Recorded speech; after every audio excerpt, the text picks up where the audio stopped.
Tonight, protecting women from fear, harassment or intimidation. The First Minister pledges to explore all options to keep women safe when accessing abortion services following pro-life vigils. I think it's obviously been a long time coming. It's definitely needed. I think me and a lot of other people in the room would agree we are in an emergency situation.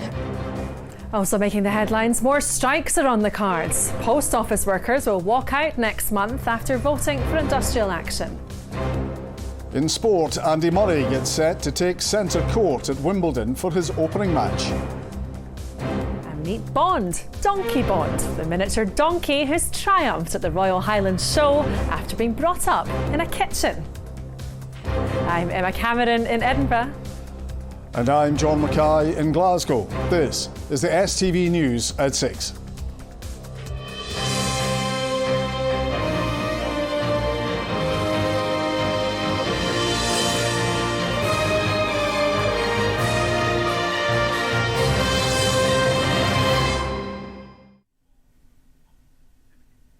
Good evening. The First Minister has pledged to explore all options to protect women from intimidation and harassment when attending abortion clinics. Nicola Sturgeon led a summit in Edinburgh today to hear from campaigners and medical professionals about the impact that pro-life protests are having on patients. Proposals to impose 150-metre buffer zones around sexual health clinics are currently being consulted on at Holyrood. Today, the First Minister said national action was needed and pledged to work closely with councils and police. Kay Nicholson reports.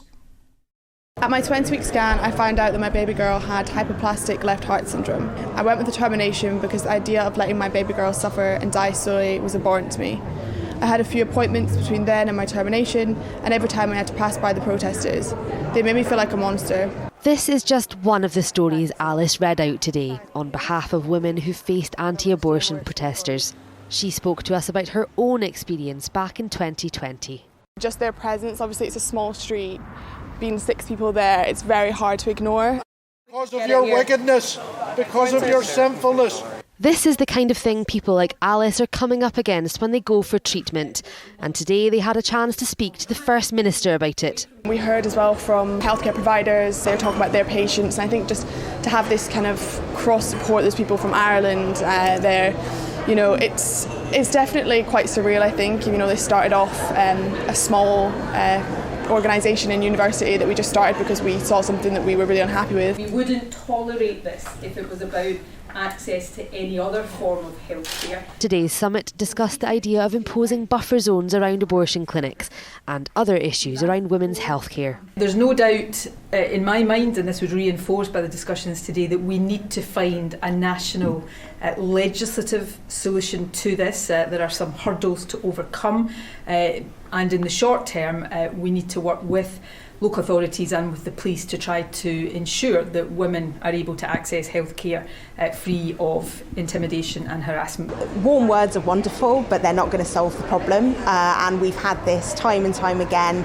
in Westminster and, you know, for a long time in Belfast. We're working with Gillian Mackay on her private members bill on this, and I think that having that legislation is essential. But in the meantime, there really needs to be some action. Last week, US states were given the freedom to make abortion illegal, fueling the debate here and strengthening the resolve of campaigners. Women's rights, women's reproductive rights are under threat across the world, particularly what's happening in America. And we are particularly concerned about women who have been raped, who are accessing services, for example at Sandyford, as a result of being raped and having to walk past these protesters. It's intolerable and the government must act, and I do welcome the First Minister's commitment to be looking at some concrete action. But pro-life campaigners say they've been excluded from today's debate. SPUC was denied access to the summit, and despite the fact that campaigners in favour of buffer zones will be in attendance.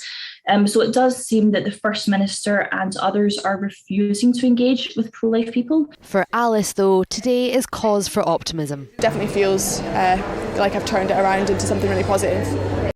Well, Kay joins us now. And Kay, can you explain a bit more about the buffer zones? Yes, of course. So if you can see just right at the top of the hill there on the left-hand side, that is a sexual health clinic which offers abortions. It was actually there that Alice, who you just heard from in the package, had gone to a couple of years ago for that service. But she came across pro-life campaigners who were standing directly across the road from the entrance. And although they didn't approach her, she said she found them very intimidating. They were holding signs and making her feel very uncomfortable, which was obviously already a very uncomfortable, emotional day for her. But if these buffer zones come into force, that would be a 150-metre radius around each of these clinics across Scotland, and that would really help, in campaigners' view, support these women as they're going through such a traumatic day. So for example, on this street, instead of being across the road as the protesters were with Alice, they would only be able to go as far as just right at the bottom of this road where the green space is there. Campaigners say that would be a huge help to protect women who are going through a difficult time against harassment and intimidation. Kay in Edinburgh, thank you.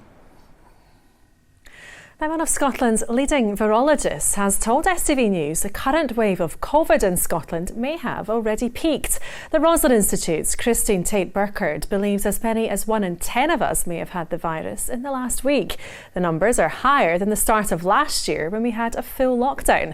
Well, our senior reporter Gordon Cree is here now. Gordon, how concerned should we be?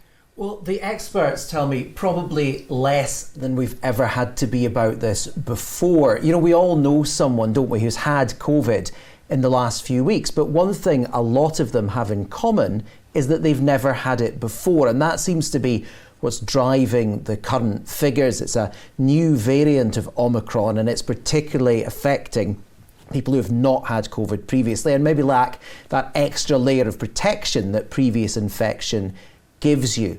Now, one of the key things that's come out of the recent figures has been the surge in cases. It was just a few weeks ago that they were estimating 1 in 40 people in Scotland had COVID. Then it was 1 in 20 for the last full week. And the experts reckon it could now be as much as 1 in 10. And when I spoke to Christine Tate-Burkard today, she said that in itself is not necessarily a bad thing. It is living with COVID as we live with other respiratory illnesses like the flu. We're still learning to live with COVID, obviously, and actually having a summer wave is not necessarily a bad thing because we don't have any of the other winter colds, so we can actually see what the consequences of COVID on its own are in preparation for winter as well. Well, Gordon, where do we go from here then? Well, I think we can rule out there being any restrictions along the lines of what we've seen previously. The reason for that is that the case numbers are not translating into serious illness. The number of people in hospital with COVID, yes, that's risen a bit, but a lot of that is because of people who are already in hospital testing positive. It's not translating into more people in intensive care either. The big concern going forward, though, is flu. In Australia at the moment, where of course it's winter, they're seeing a big surge in flu because they've not had it for a couple of years. And the concern is that as we go into this winter, flu plus COVID plus the huge amount of delayed discharges, people occupying hospital beds, means it could be, and we've heard this before, another tough time for the NHS. Indeed, Gordon, many thanks for that. Well, with the NHS under unprecedented strain, STV News has been given access inside the Golden Jubilee, the hospital tasked with helping to ease the pressure on Scotland's health boards. It's marking 20 years since it took on that role, and the last 2 have been the most challenging, with some patients waiting for up to 1,000 days for operations, such as hip and knee replacements. Our chief reporter, Sharon Frew, has been speaking to the teams tackling the treatment backlog. The morning huddle for theatre staff and another busy list. 2 for thoracics, 9 Today I have 4 patients who have probably been waiting more than 2 years, who are having their hips and their knees replaced. These are patients who have not just painful arthritis, but arthritis that kind of completely takes over their life. You know, there's studies that show that maybe up to a third of our patients have a quality of life score worse than death prior to their surgery. So these are patients who've been suffering for a very long time. The promise is in 12 weeks and instead of 12 weeks you're now looking at 12 to 24 months and beyond. The waiting list has increased dramatically and it's going to be a huge monumental task to really get back on top of it. Long before COVID, Scotland had growing waiting lists, and in 2002, Scottish ministers saw a private hospital as a solution. Saved for the NHS, the executive shells out to buy the troubled private HCI hospital. HCI was bought for £37 million and repurposed to specialise in orthopaedic and cardiac care. 2 decades and a name change later, it now takes referrals from all but 3 of Scotland's health boards, treating patients from Orkney to the Borders. Throughout the pandemic, the hospital has continued to expand. This wing, due to be completed by next summer, will house 5 new operating theatres, doubling the capacity in orthopaedics. While the Golden Jubilee doesn't have the additional pressure of an emergency department at its front door, it isn't immune to the issues facing other NHS hospitals. I don't think there's many departments throughout Scotland that aren't touched by the staffing challenges at the moment, and it is a national pressure really, and there are various groups amongst all disciplines really looking at how we can do things differently in order to expedite the training of the staff that we need. Here, the radiology departments are dealing with more complex examinations and an influx of patients. Well over 100, 150 throughout the department alone, probably just on one day. My door's almost like a revolving door at times. We're as busy or not busier now post-COVID, so definitely a big difference in we're getting busier. CT scan appointments are a fixture in James Tulip's diary. He's being monitored after having a tumour removed from his kidney 3 years ago. Urgent cancer care has been made a priority throughout the pandemic. I got in under the drawbridge, as it were, and have been monitored carefully ever since, and I think, lucky. I've been dealt with quickly and efficiently and with care. The colorectal department is another new addition, established last April to treat those waiting for procedures including colon and bowel surgery. Cancer cases are taking precedence, but there are some patients who have had stomas formed where they need to have that reversed. Unfortunately, some patients have had to wait several years for that. And at the moment, we're heading towards about 120 robotic procedures that have been provided on this site. The robotic procedure is a bit slower, but the overall effects are it saves money eventually because we don't have patients in hospital for so long. And if there's more beds available, hopefully we'll be able to get more people through. For those running these services, increasing capacity, skills and the workforce top the list of priorities, along with finding better ways of working faster to meet patient demand. Sharon Frew, STV News.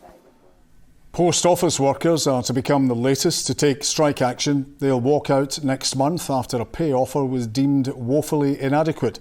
The CWU union announced today that workers will strike on the 11th of July after members voted overwhelmingly in favour of industrial action. It comes after 3 days of industrial action by rail workers who are also in dispute over pay. Well, Caroline Lewis is in Govan at one of Glasgow's many post offices for us now. Caroline, more strikes on the horizon then? Well, yes, I think we've all heard the mutterings of discontent from many unions, but this afternoon it was post office workers who announced that they'd also be walking out next month. And it came after they were told they'd be getting a 3% pay increase in their July pay packet, something their union has dubbed woefully inadequate when compared to the rise in the cost of living. But that doesn't mean that all post office branches are going to be shut on strike day. In fact, just 10 are closing their doors, and the one you can see over my shoulder is actually one of the ones that's going to stay open. And it's also important to stress that this is only post office workers, not all mail workers at the moment, although the union has said that they've also balloted Royal Mail workers and parcel force workers, and they're confident they will also vote in favour of strike action, and we could see them walk out in the summer. We got a massive yes the last time, and this time we've no doubt because of the implementation of this unacceptable 2%, which is a shafting your members saying, we're putting 2% into your wages as from the 2nd of July. Well, that's shocking. That's no negotiating. That's just bullying tactics. Well, this is the third time that post office workers have walked out this year. And as we heard from the RMT last week, the Communication Workers Union has said that they wanted to avoid strike action, but they feel that they've been left no choice. And they've stressed that any inconvenience caused by the strike, they feel is 100% the fault of the post office leadership team. Now, at the moment, just one day of industrial action is planned, but the union says that they feel that the negotiations are currently going nowhere. And if that continues and they can't get round a table and have meaningful discussions, then inevitably they are going to plan more industrial action in the weeks and months ahead. Caroline, many thanks for that. Other stories across Scotland, and 40 jobs have been saved after a Scottish seafood processor in Uddingston was taken over by Peterhead-based firm Thistle Seafoods.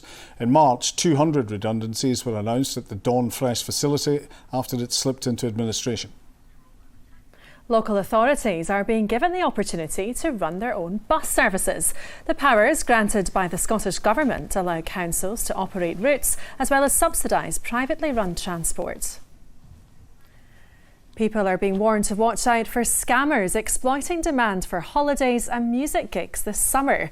Police, security and banking experts say fraudsters are looking to capitalise on Scots' desire for a sunshine holiday post-lockdown. And the Queen is in Scotland for an annual week of events. The 96-year-old monarch, who's cut back on public engagements due to mobility issues, was in Edinburgh for the historic Ceremony of the Keys, the traditional opener to Holyrood Week for the royals, as Ollie Dickinson reports. Arriving in Scotland dressed in a powder blue silk wool coat and dress, Her Majesty the Queen used a walking stick once again at the Ceremony of the Keys this morning. Joined by Prince Edward and his wife Sophie, known as the Earl and Countess of Forfar when in Scotland, the historic event sees Edinburgh's Lord Provost offer the keys to the city to the monarch, only for them to be returned, entrusted to the city's officials. The decision for the Queen to travel to Edinburgh was only confirmed today. The 96-year-old's mobility issues are no secret. Her Majesty has cut back on engagements recently and was last seen in public during the Platinum Jubilee. Now here, the Queen will tomorrow attend an armed forces ceremony in the gardens of the Palace of Holyrood House as part of a presentation of the key for Edinburgh Castle. The parade, which will see all three services represented, will pay tribute to her role as the head of the UK Armed Forces. It will also be an opportunity to mark the Queen's Platinum Jubilee in Scotland. Ollie Dickinson, STV News. Now, experts at Glasgow University have come up with a new technology that will see Blair Drummond's safari animals get their own versions of Spotify and Netflix. Specialists have developed a monkey media player which lets primates like gorillas, chimps and lemurs use interactive computer-based systems to access their choice of sounds and videos. Courtney Cameron has been to meet the first animals in Scotland that will benefit from the new technology. I like to move it. You like to move it. They're used to putting on a show for visitors at the safari park and getting up to mischief. But now these lemurs are the ones that are about to be entertained. They'll be the first in Scotland to get to choose what they want to watch or listen to. Up until now, a lot of the kind of enrichment that they get is food-based, and so they get a food reward for solving a puzzle or whatever, but this is actually them making their own choices with no reward, and they're rewarding themselves, and I think this is just a super way to go forward. The media player was developed by experts in Scotland but tested in Finland. The monkeys make their choice by walking through this box. The technology is a tunnel system that has different zones inside of it, and it recognises when a monkey goes inside of it, and it will play different audio or different video depending on where the monkey sat inside of it. So rather than them being trained to use a computer system and use it in, I would say, like a human way, we really tried to build a system that responded to how a monkey behaves and interact in sort of a monkey's world. Yeah, to have it here and be like first in Scotland to get it, it's amazing for us. You can look at different senses and how they're going to react to it and how they'll exhibit natural behaviour towards it, so it'll be really exciting to see the results of it. At the moment, lunchtime is a highlight of the day for these lemurs, but when the new entertainment arrives, their daily routine could look a whole lot different. They certainly won't have as much time to hang about. Courtney Cameron, STV News, Stirling. Now, Rahman's hanging about waiting to do the sport.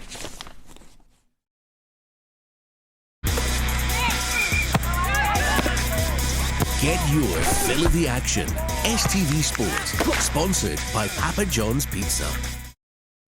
I see what he did there. Good evening. We begin with the very latest on day one of Wimbledon, and Cameron Norrie is through to the second round following his straight sets win over Pablo Andujar. Norrie was rarely troubled in his first round match. Andy Murray is hoping for a third title. He faces James Duckworth. Wimbledon is back, which means the queues are back. Tennis fans flock to SW19 on the opening day of the championship. Many have come to see this man. Andy Murray put in one final practice session before getting his tournament underway. The former world number one, who has recovered fully from an abdominal injury, is eyeing a third title. His first round match against James Duckworth gets underway this evening. Cameron Norrie got his tournament underway. The ninth seed was up against Spain's Pablo Andujar. Norrie wasted little time in exerting his authority. He took the first set by 6 games to love. So that's the end of the set, and it lasted just 23 minutes. Wimbledon wouldn't be Wimbledon if play wasn't stopped by rain. After a delay of an hour and a half, the players were back on court. One of Norrie's strengths is his quickness across the court. Oh, well done. The second set went to a tie-break, which he took to go 2 sets up. Too solid. The Scot broke early in the third, and after 2 hours on court, Norrie was through to the second round. Excellent. Just the finish he wanted.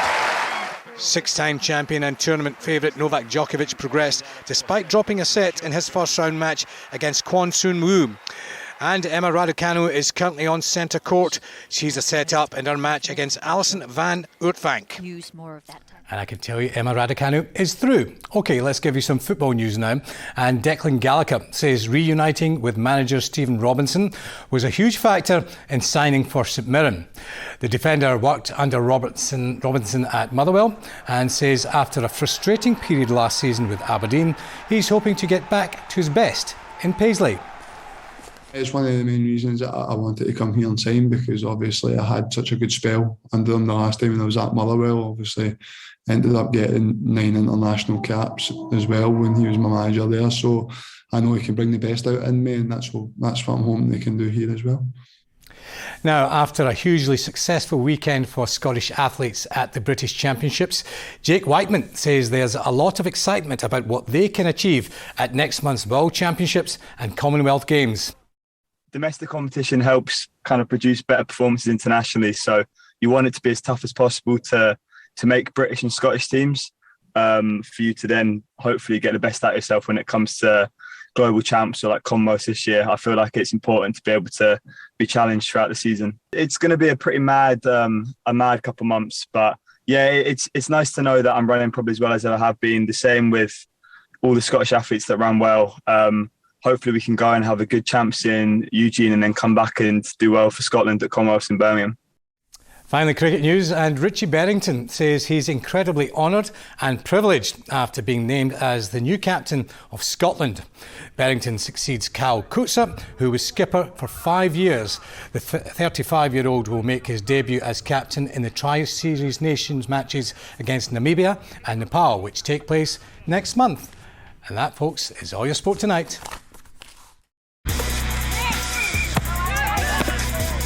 Get your fill of the action. STV Sport, sponsored by Papa John's Pizza. Now, Philip has the weather forecast. A light drizzle is coming in from the west.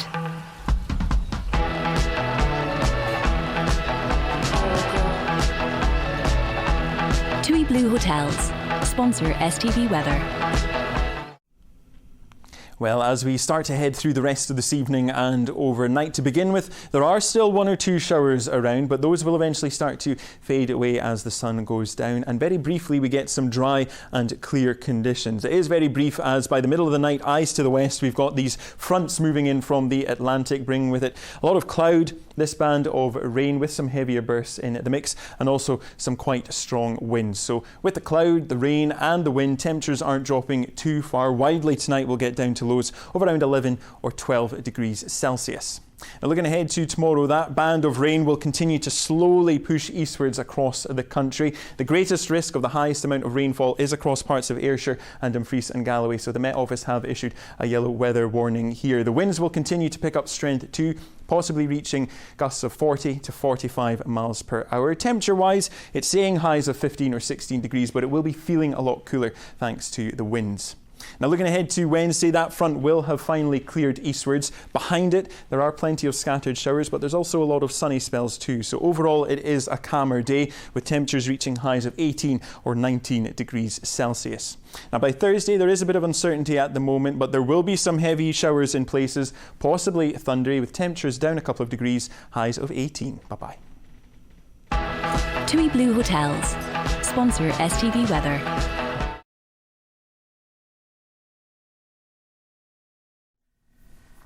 And finally, how's this for a rags to rosette story? A miniature donkey rejected by his mother and raised in a kitchen has triumphed at the Royal Highland Show. Yes, he's really done nae bad. Donkey Bond, yes, who's named after the film star secret agent, took the reserve champion title. Susan Nicholson has been to meet him at his home in Angus. How well are you behaving, huh? Striking a pose. But then Donkey Bond is a bit of a show-off. He's back in his field near Dundee after a surprisingly successful trip to the Royal Highland Show. After securing second place in the stallion and gelding class, more was to come. There wasn't a miniature class, so Donkey Bond was against the big donkeys. The judge decided that the donkey that had beaten Bond, the nice dappled one, it was going to be champion, and which was well deserved, beautiful donkey. And I couldn't believe my luck when she then pointed to Bond to be the reserve champion. So absolute dream come true. So a dream indeed, as Donkey Bond was raised in the family's farmhouse. When he was born almost 5 years ago, his mother refused to feed him. So he was given round-the-clock care in the comfort of home. To be at the Highland Show with the best animals, not even in Scotland but in Britain, and to be called forward as a reserve champion with a little guy that slept at the Aga, sat on the sofa and got alpaca milk, well, what can you say? He's just an absolute showman. He's such a naughty boy, but he's a fun naughty boy. We have a lot of fun together, but he's hard work. While we're talking, he's attached to my trousers. Donkey Bond's full name is Balnooth Sean Connery, in tribute to the Bond star's silver fox looks. So how does he take his strawberries? Well, shaken, of course. Whole punnet of strawberries. Well done, Donkey Bond, well done. Good boy. Hey. Good boy. Susan Nicholson, STV News. Good boy. Oh, what a lovely dinky donkey. Yep, we just watched that. From all of us here, thank you for watching. Have a good night. Bye-bye.